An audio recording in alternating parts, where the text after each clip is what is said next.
Hello, this is Danny Creatah, worldofreggae.com.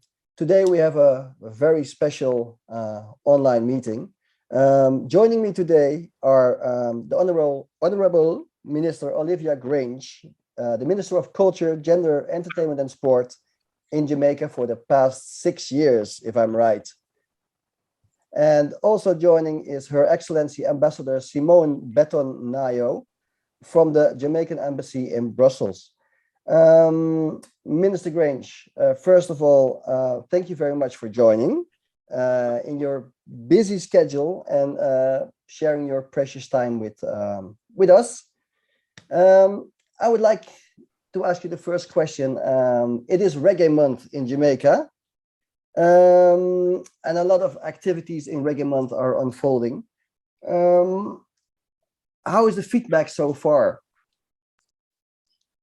It has been great. Most of what we are doing is virtual. Yeah. Because of the pandemic. But we have had a great month. We're nearing the end of it. We have recorded some really fantastic shows for pre-recorded for broadcast.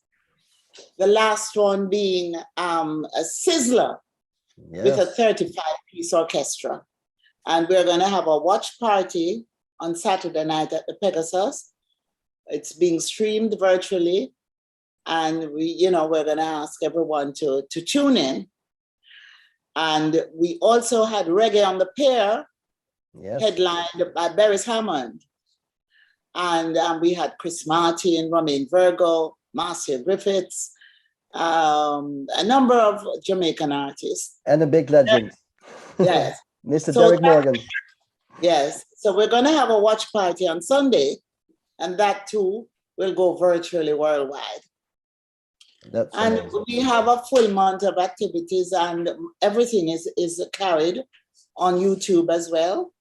The JCDC YouTube channel, and on my Facebook page, Honorable Olivia Grange, and on the ministry's Facebook page. So everyone is invited to tune in.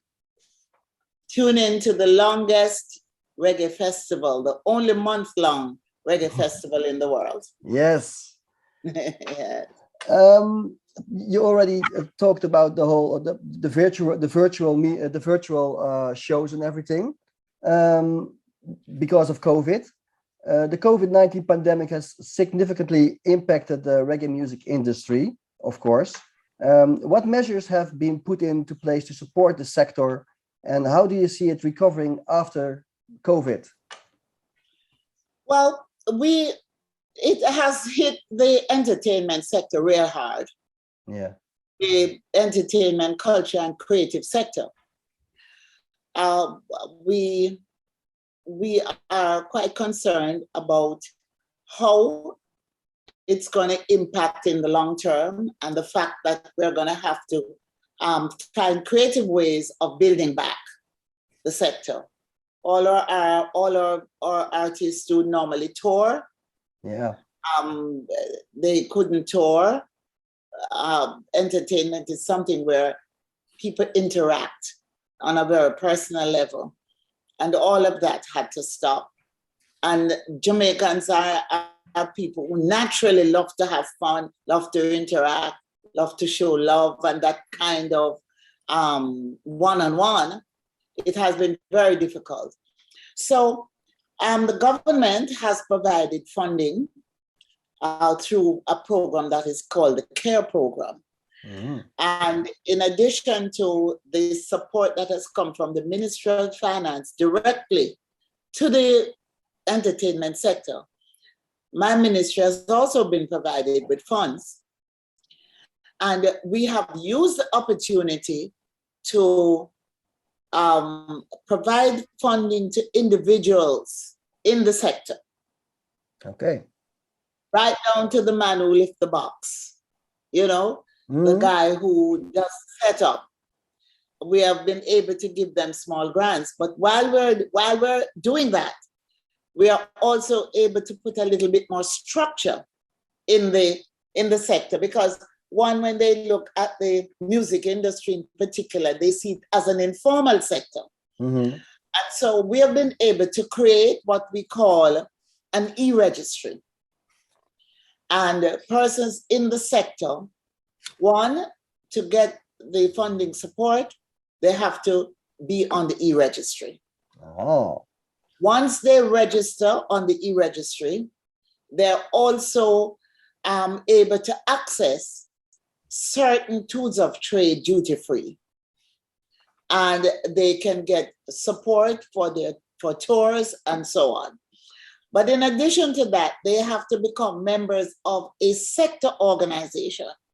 So they have to be a member of the Jamaica Reggae Industry Association or the Jamaica Federation of Musicians and Affiliated Artists, mm-hmm. or JCAP, which is Jamaica Association of Composers, Authors, and Publishers.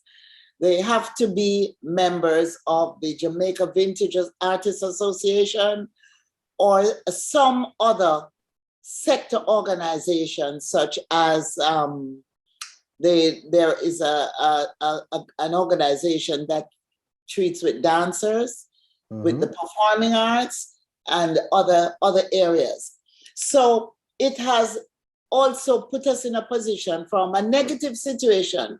We'll also be able to do something positive by putting a little more structure in the sector. Yeah. And then we're going to now provide grants to the sector organizations to build capacity so that we can introduce more professionalism into entertainment. I think that's a good thing. I think that's a good thing, yeah. Yes. Sorry. I just want to indicate that, we have dispersed over $90 million already to practitioners, and it includes the sound system operators as well, the engineers, the producers, and it has helped. It has helped a number of them. And I'm hoping that in the next fiscal year, we will be able to get more funding from the Ministry of Finance so we can continue this kind of financial support that is being provided at this time. Because it will take quite a while for us to rebuild and reset the sector. I think so too, yes. So the whole sector is professionalizing, and with that, evolving into a bigger and better entertainment industry in Jamaica, right? Yes, but Danny, I would like to also point out that early in the pandemic, we actually got the entertainment sector to be a part of what we call Together We Stand Telethon, mm-hmm. to raise funds for first responders and frontline workers in the health sector. And it went extremely well. The music industry rose to the occasion. And that performance, that telethon went right across the diaspora and across the world, and we got extremely good support. So just to recap, we have been able to establish a resilient corridor to facilitate travel and high impact events through government working along with tourism.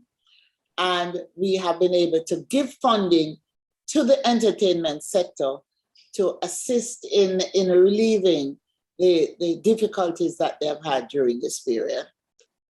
I think that's a very good thing coming from the government, supporting the artists in their journey. Thank you. Like I said, the music business is evolving and changing in Jamaica. Do you also share the view that reggae and dancehall music are always changing, and if yes, how do you see the reggae and dancehall from here in the future? Where could that go to? Well, the sounds of Jamaica is something that has evolved over the years. And so all the genres, one would at this time maybe refer to all the genres in a generic way as reggae. Yeah. But the music has always evolved. I mean, from the days of slavery. Exactly. You know, the Kumina came out of our African retentions. It has the strongest African retentions.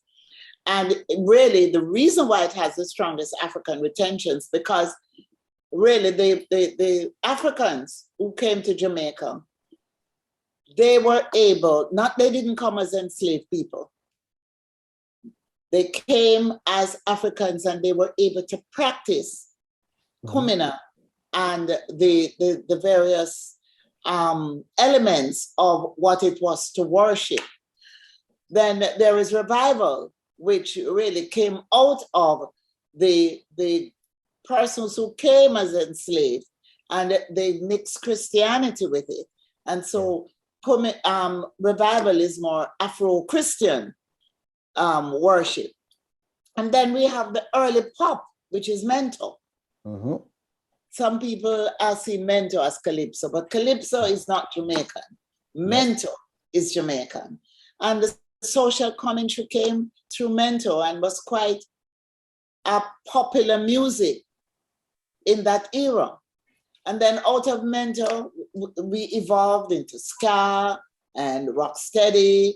And so the music at this point is reggae, but dancehall also has evolved out of it. Yep. But for me, the generic term, apart from referring to the sounds of Jamaica, we refer to reggae. So reggae is a genre, but it's also the generic term. So what is dancehall? Dancehall is a way of life. Dancehall really reflects the grassroots level of the people. And it, I would say, is the modern version of reggae, speaking to life and liberty. And then you of course, have the other forms that has evolved through Rasta and the Nyabingi, you know, and I just want to quickly refer to the Sizzler experience.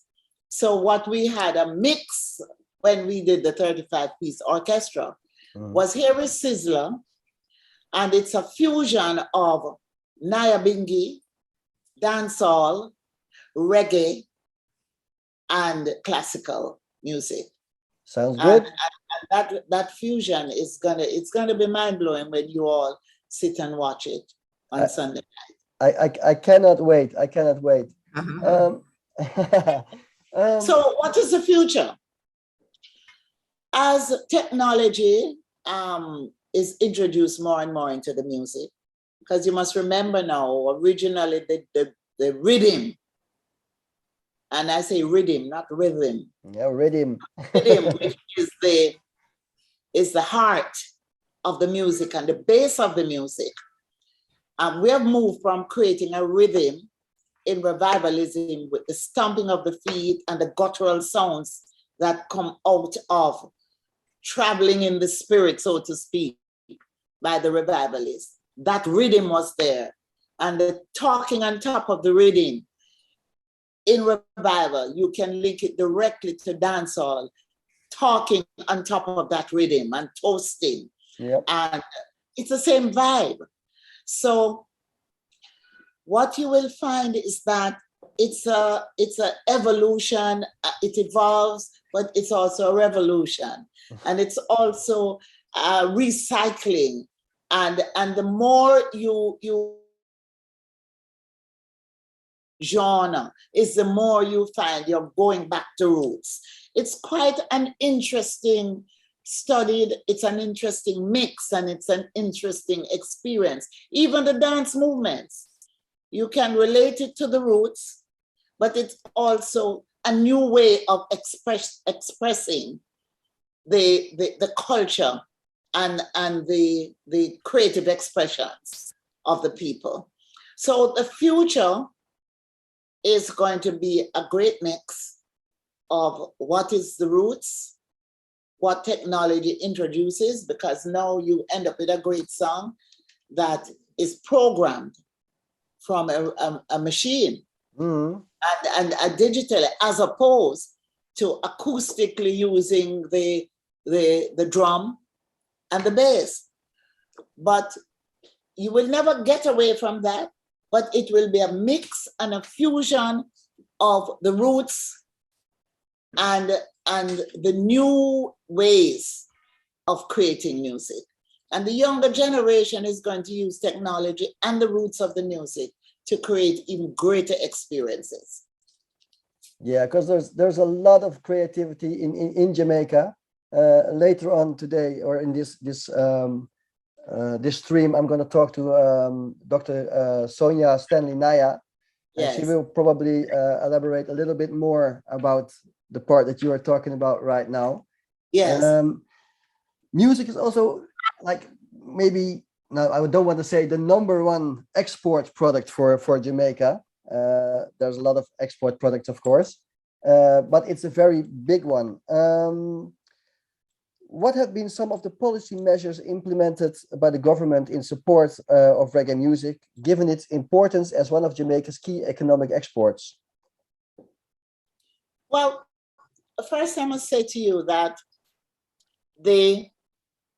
we are currently working on an Entertainment, Culture and Creative Economy Act. And that is going to have a far-reaching impact on the music and how we are able to monetize what over the years have created wealth for some, and over the years have also been exploited by others. Yes. Because you will find that our singers or songwriters, some of them are the greatest poets you could find. And they have written their works and they have recorded, and they have not been paid fairly. They have not, because they didn't understand the business of the music. The royalty part. Right. Yeah. And so we have introduced regular seminars and workshops to treat with the business of the music. We have our Heart Institute, which does training in entertainment. We also have the Cultural and Production Training Center, which trains in the technology in terms of engineering, mixing, even presentations and so on. And the JCDC has a very massive program across the island where they unearth the talent, train talent, give the exposure, and also package the entertainment for the tourism industry and also for export. So government has played a significant part, particularly in recent years. And I guess because I'm from the industry, my passion and the knowledge I bring to the table has helped to further enhance the support and the institutional infrastructure that is required to help the music sector. So we believe in strengthening the various sector organizations. We believe in assisting and developing the talent to be professionals.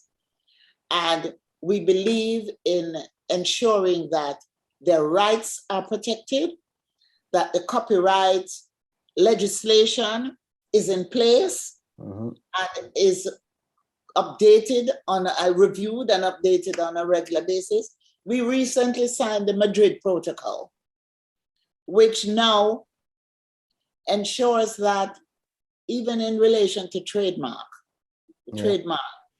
that you can now, once you register your trademark with the Jamaica Intellectual Property Office here, you are covered worldwide. In the past, it wasn't like that. Okay. So the artist's image and product is now in a better position to be protected worldwide, where you don't have to go territory by territory, hire a lawyer to protect your image. And again, we provide tour support, and we also assist in the import of tools of trade, where the tax that would normally have to be paid on importing these items is waived. And of course, we are building a film sector as well. And you know, synchronization is quite a lucrative part of songwriting, because you get your song played in a movie, you know, your earnings, and of course, your copyright is your pension. Yeah. So we're ensuring that all these things are in place and opportunities are created for the entertainment, culture, and creative sector. That sounds really good. That answered your question? It does. But does it, for example, also mean like the elder artists? Some of them, like you just said, didn't really know how to handle their royalties and their copyrights and everything. And some of them are just sitting in their little houses, worked their whole lives. Is that something that, for example, the government could do something about to honor them financially or that kind of ways? Is that something that's in that package too? Yeah, well, Danny, as I said, we are providing the framework and the institutional framework and the institutional infrastructure to help them to be more better professionals, to help those who are not knowledgeable about the business, to learn the business of music. Because it's not just sing and dance and write. No. It's about securing, that's your profession. That's your livelihood. That's how you earn a living. And we are making that effort as government to ensure that we help the various groups within the music industry to understand and to be professional and to ensure that they will earn from their creative works. I want to quickly tell you a little about the Festival Song Competition. The Festival Song Competition is the longest song competition in Jamaica. I don't know if it may be the longest in the world, because when we got our independence, shortly after that, the Prime Minister at the time, Edward Seaga, introduced the Festival Song Competition because he felt there should be something that would rally everybody together to be as a call to action, and something. And he thought a song would be great because it would be on the lips of every man, woman, and child. And so the Festival Song Competition was introduced. And over the years, we have had it as it's almost been like a launch pad for some of our well-known, worldwide established artists. Yeah. Bob Marley entered the competition. The year Bob Marley entered, Toots entered, and Toots won the competition. Toots Hibbert. Yes. And Toots won that competition, I think maybe 3 or 4 times. And some of the songs that have come out of the Festival Song Competition are now well known and have been hits. Cherry O Baby by Eric Donaldson has been one of the biggest hits in reggae. Also, I think Land of My Birth, is that also coming from? That's right. That was a festival song as well. Yeah. And you know, it's interesting. Land of My Birth is the Governor General's favorite festival song. You know? Yeah. But so the Festival Song Competition in recent years, it kind of fell off. And so what I have done is to take it and reorganize it and put new life into it. And for the last 2 years, we have had some well-known, established, and some emerging artists entering the competition. Year before last, I think it was, Buju Banton won the competition. And last year, we had a hardcore dancehall artist, a female, where we have not had many female winning the competition. So this is the first in recent years. Stations at hardcore dancehall artist money. But what's so interesting about it, we were able to make the iTunes and other charts. And then last year, we were on that list for Grammy consideration. Nice. So, and what I've made sure is that all those who enter the competition, that the producers are members of JAMS, which is the producers organization. The writers are members of JCAP if they are not already a member of a performing rights society, that they are all covered through a publisher. The JCDC is the publisher, and the JCDC has a sub-publisher who can administer the titles professionally worldwide. And for the first time, all those who have entered the competition in the top 10, they have earned royalties. Very good. From the festival song competition. And their works are protected. Yeah. So we are doing as much as we can to ensure that the sector operates in a professional way, that our creative people earn what they deserve to earn from their creative works, and that their works are protected. Yeah, that's a very good thing. That's a very good thing, especially with the whole history that it didn't happen that way.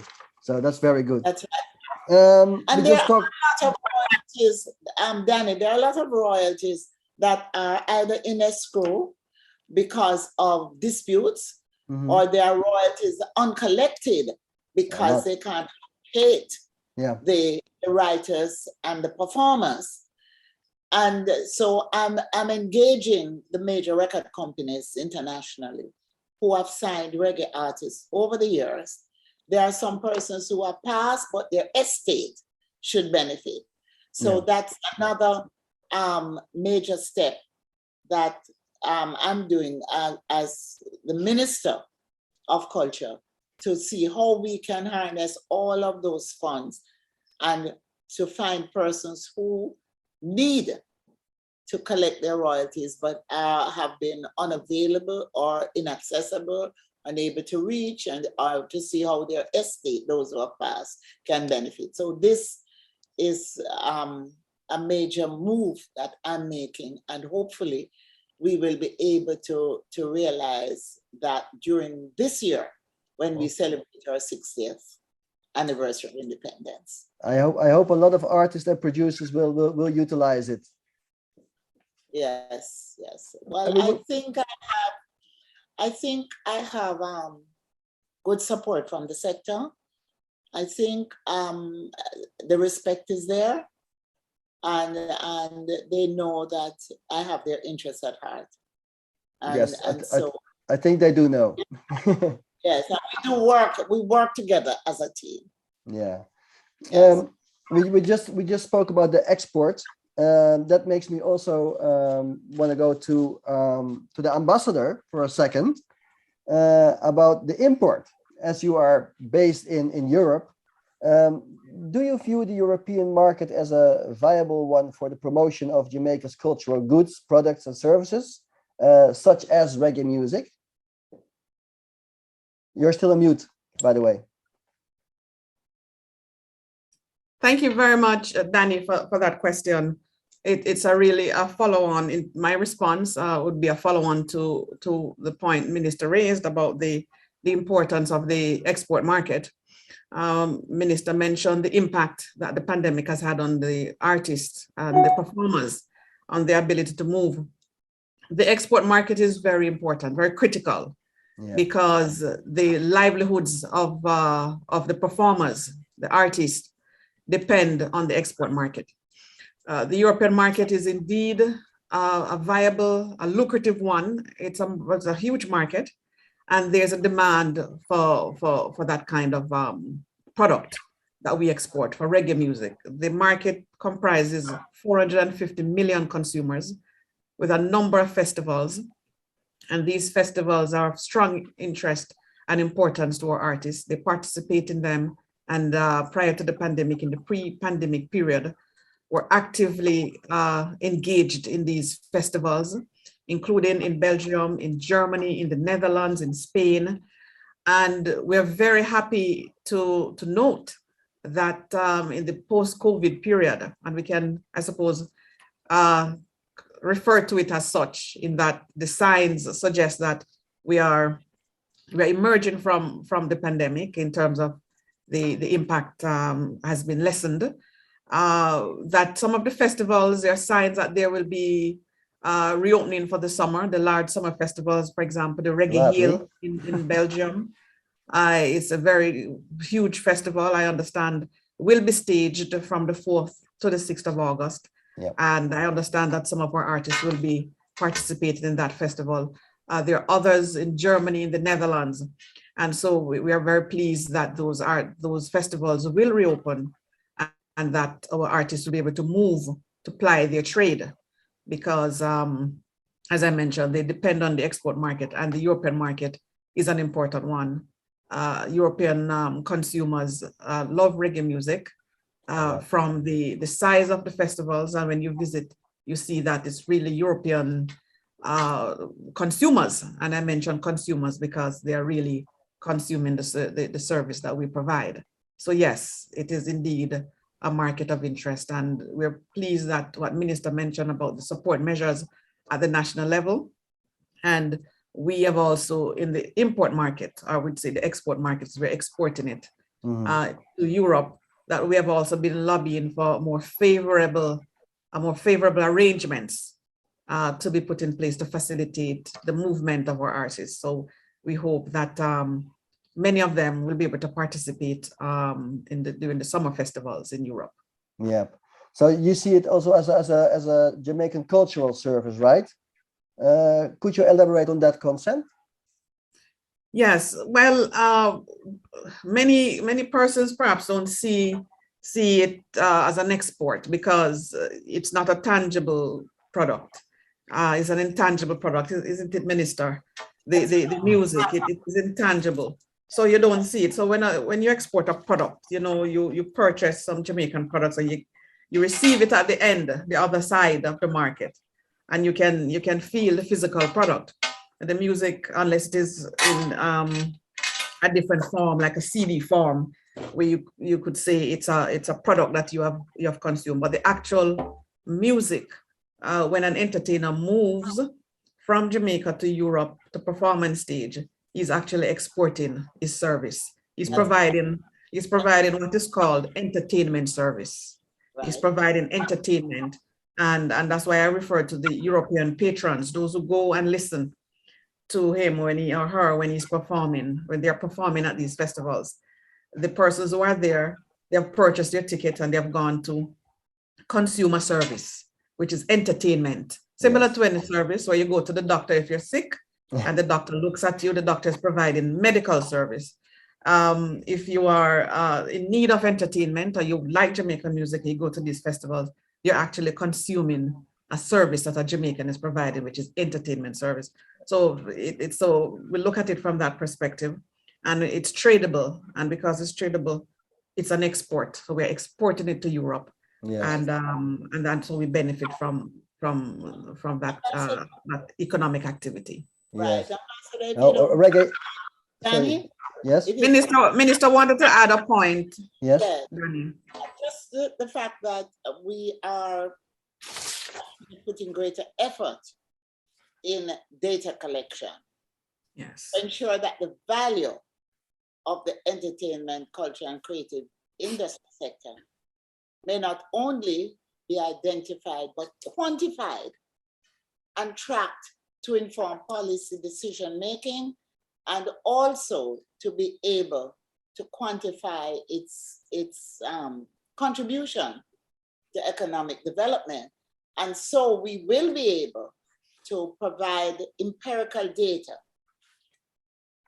for it as an export and a foreign exchange that comes back into this country from our artists performing overseas. Yeah. And also how we measure the value it has brought to tourism. Yeah. People come to Jamaica because they've been exposed to the music. Exactly. And so they come to Jamaica, not just for sand, sea, and beach, but Nope. they come to Jamaica because of the culture and the music and what it does for them when they come to Jamaica. It inspires them overseas and it inspires them in Jamaica. Yeah, I noticed the past few years that more and more people visit Jamaica because of the music to, for example, go to the dub club or to the vinyl Thursdays or to the all the parties that are going on in Jamaica. So Or to it trench works both town. ways. That's Yes. right. Yes, exactly. Because the Yeah. festival that we have here. Yes. Yeah. Oh yeah. Yes. The trade takes place both ways, as Minister has just said. Yeah. If you can't move to Jamaica to consume it, the artist will move to provide it. And if you can move to Jamaica to consume it, you can go and consume it. So the trade is a two-way trade. The artist goes to Europe and supplies it, or you, the consumer, goes to Jamaica to consume it. Yeah. So that issue of data gathering, that minister collection, that minister mentioned, is critical because it will help for us to deal with Well, the second the option is a bit more aspects. expensive for us coming from Europe to Jamaica, but we rather go to the festivals in Europe. No, I love going to Jamaica. Another question for Minister Grange. Jamaican reggae has been, now I have to read it, sorry, inscribed to UNESCO's Intangible Cultural Heritage List. What exactly does that mean, and how does Jamaica benefit from that? And yeah, what exactly is it? Well, first, UNESCO, Kingston was designated by UNESCO as a creative city of music in 2015. And so that preceded the inscription of reggae music. So together they create an international recognition of the geographic origin of our indigenous music, or you'd say our indigenous art form, and also represent the safeguarding of the current actors and for generations to come, where we have been able to say, this is Jamaican and it originated in Jamaica. No matter where else reggae may be, it is Jamaican. And so it, in fact, allows for perpetual intangible benefits, right? Whether our artists are international or local, there is a sort of ownership that is established. And so it was important for us to have reggae music inscribed for this purpose. What it has done now, it has further enhanced the music, it has cemented its global impact. The kind of support we got at UNESCO, when, I must tell you that initially, the response to our application was not favorable. Oh. And we were told we would have to come back in another 2 years. And my decision was, no, we're going to go to the conference and we're going to take it to them on the floor. And there wasn't one country of the 129 countries that were present, there wasn't one country that did not support us. And Wow. at the end of it all, the decision was, the plan not to inscribe was reversed, and we were able to. And it's really historic because one would have seen the excitement it created at the announcement that it was inscribed. Yeah. And so I think that the fact that we have now established fully that reggae is Jamaican, That's a very good thing. it really makes us very proud. But does that only count then for reggae music, or for Jamaican music in general? Like dancehall is part of that too. Reggae music in general, as I indicated earlier, Yeah, reggae is one of the genres, but it's Yeah. also a generic term for the sounds of Jamaica. Yep. Yes. Okay, because there's always a lot of discussion online. What is reggae? What is dancehall? What is trap? Whatever they have now, but generic reggae, very good. But what I want to say to you, the sounds of Jamaica comes in many forms, Yes, and whatever it is, it's Jamaican. that's true. That's true. I think I've come to my final question. Ms. Grange, we know that you have been involved in the music industry. You just said it earlier, in a personal capacity. What has been one of the highlights from your personal involvement in the industry? In your long career? Boy, there are so many great moments, but I think maybe when I co-managed Shabarangs, my business partner, Skipton Specialist Dylan, Mm-hmm. and maybe I would say one of the highlights was when I was able to arrange for Shabarangs to perform for the inspirational revolutionary leader Nelson Mandela at an African National Congress meeting in South Africa, Yes. just after he was released. It's a moment I will always cherish. Of course, after the performance, Shaba and the band, they missed their flight. And so it turned the rest of the tour upside down. Yes. But for me, it was a great moment. And I think another important experience that I've had was to have nurtured and cherished Damian Marley at a tender age. Mm-hmm. He would be by my side everywhere I went. I went to the dance halls downtown. Shaba would be performing. He was right there with me. And everybody thought, why would a Marley want to be a DJ or a dancehall artist? Mm-hmm. And it turned out that it was worth the effort. Because Yeah. look at Damien Jr. Gong Marley today. I think he has his own genre. Yes, he has his own genre and he has made his own impact. Yeah. Yes. And to me, those are two things that I will always cherish. The I can fact that imagine I that. was there for Junior Gong, for Damien, and that I was able to arrange for Shabarangs to perform for Nelson Mandela. Very good. Thank you very much. It's good to see. I can see the passion still in your eyes when you're talking about the music industry and everything, and that a person like you is now in a position as a minister of culture and entertainment to do the things that you are doing right now. I would love to thank you both for spending your time here with me, because I know you're both very, very busy. I'm looking forward to the rest of Reggae Month, to the Sizzla concert, to the concert on the pier. And thank you very much for everything that you are doing.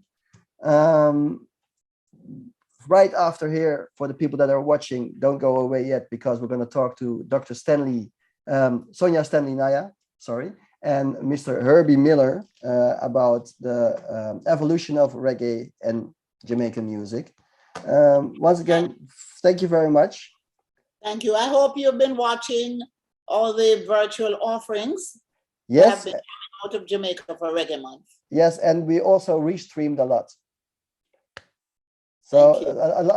a lot of the streams that we're putting out by the Reggae Month are also being watched on World of Reggae. So that's a good thing. Thank you very much for that too. Sorry? Thank you. Thank you, Ambassador. Thank you, Thank you. Minister. Thank you so much. Thanks, Mr. Sengers. And we look forward to the video. We look forward to the presentation. Me too. Thank you very much. Have a nice day. Okay, Yes. Danny. Bye-bye. Bye-bye. One Bye. love. Bye-bye.